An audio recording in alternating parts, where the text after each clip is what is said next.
मराठा आंदोलनासंदर्भात एक मोठी ब्रेकिंग न्यूज समोर येत आहे। मराठा आरक्षण आंदोलनामुळे आता मुंबई शहर ठप्प झाले आहे। कामावर जाणाऱ्या मुंबईकरांचे हाल देखील आपल्याला होताना दिसत आहेत।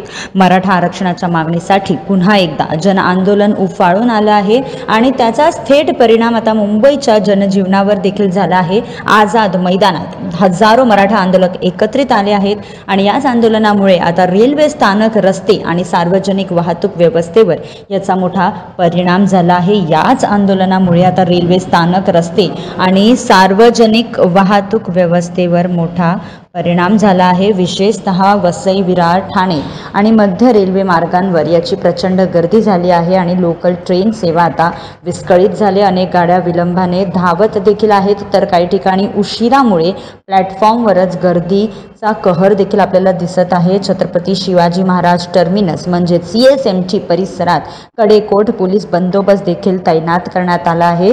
मराठा आरक्षण आंदोलनामुळे आता मुंबई शहर ठप्प झाली आहे। कामावर जाणाऱ्या मुंबईकरांचे हाल देखील आपल्याला पाहायला मिळत आहे।